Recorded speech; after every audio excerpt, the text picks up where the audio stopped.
For ailments, chronic ailments like diabetes, hypertension, cardiac ailments, asthma, allergies, obesity, eating disorders, and many of these kinds which are all essentially generated from within, all these things can be quelled from within if only we are willing to pay a certain level of attention to the innermost dimension of who we are.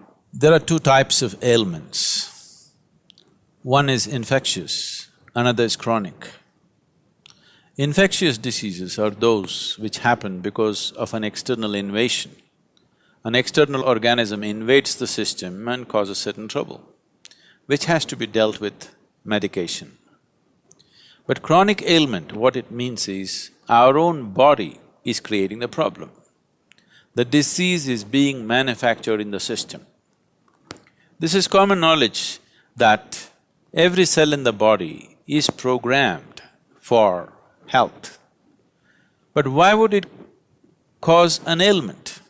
Something very fundamental has gone off balance, or there is a certain level of misunderstanding within the system itself that instead of creating health, it's creating ill health.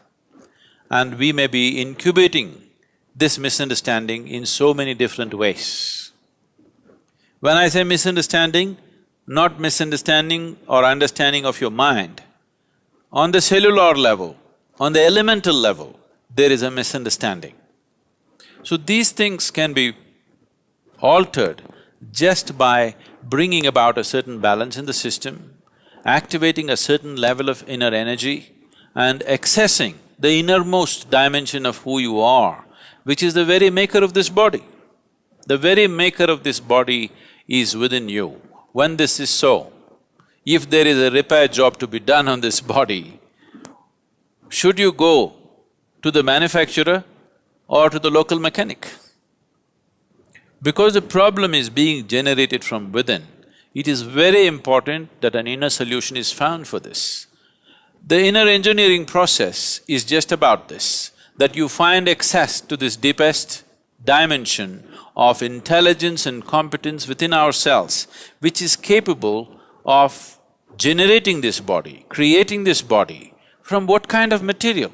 If you eat a piece of bread, it turns into human system in a few hours' time. So there is that dimension of intelligence and competence within this, if only you found access to that. Health is not even something that you have to struggle with. Inner engineering is a powerful process of approaching the inner core of who you are in a scientific manner, and this is definitely a way to create a healthful life.